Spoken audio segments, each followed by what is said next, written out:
மங்கை மகராசியா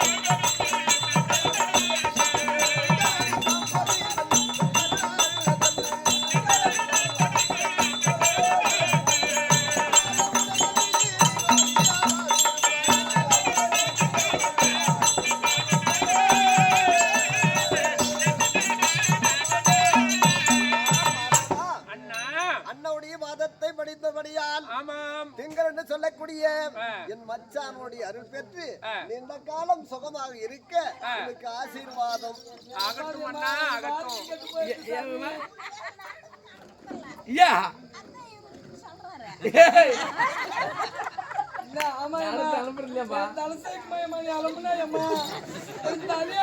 தலை போனாலும் போய் வாழ்க்கை போயிருமா குத்தாட்டு மாயில வச்சு ஆசிருந்தேன். நீ டெய்லி என்ன பண்ற வீட்டுக்கு வர அசாத என்ன பண்ற சாப்பாட்டு வேசத்தை காலி பண்ணிட்டு என்ன கல்யாணம் பண்ணிக்கிட்டு அண்ணா அப்படி இருந்த போதும் பாதத்தை படுந்தபடியால்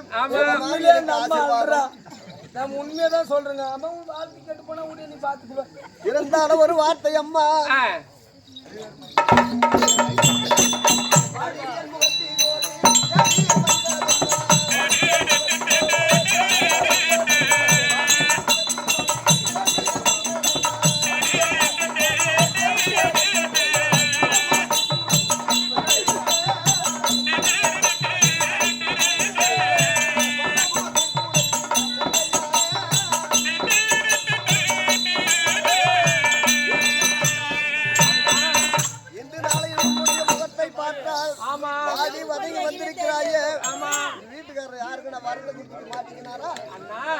அப்படி செஞ்சிருந்தாலும் பரவாயில்லையே.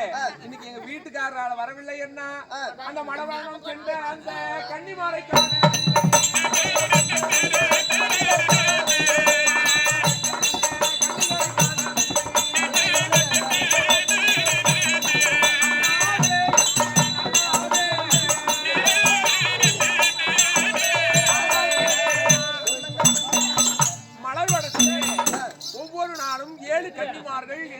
இருந்து எங்களுக்கு பணிவிடை வேலை செய்யக்கூடியவர்கள்.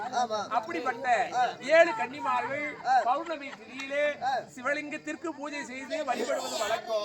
அதற்காக பிருந்தாவனம் சென்ற 7 கன்னிமார்களும் மீண்டும் கைலாயம் வரவேற்கிறார்கள்.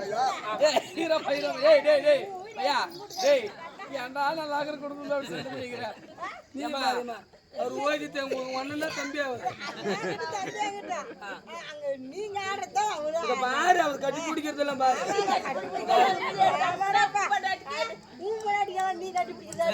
நான் கட்டி பிடிக்கிறது நைட்ல மட்டும்தான்.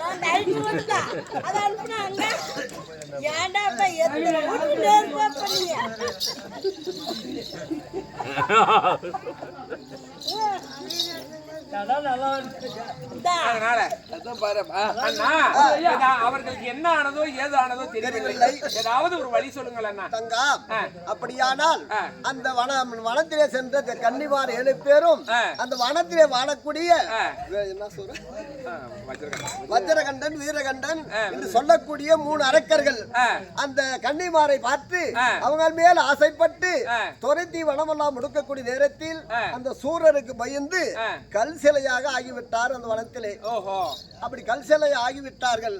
அவங்களை காப்பாற்ற வேண்டுமானால் நீ என்ன செய்ய வேண்டும்? என்னென்ன செய்ய வேண்டும்? ஒரு கன்னியம்மனா பிறந்து அங்கே சென்று அந்த சூரர்களை மடிக்கணும்.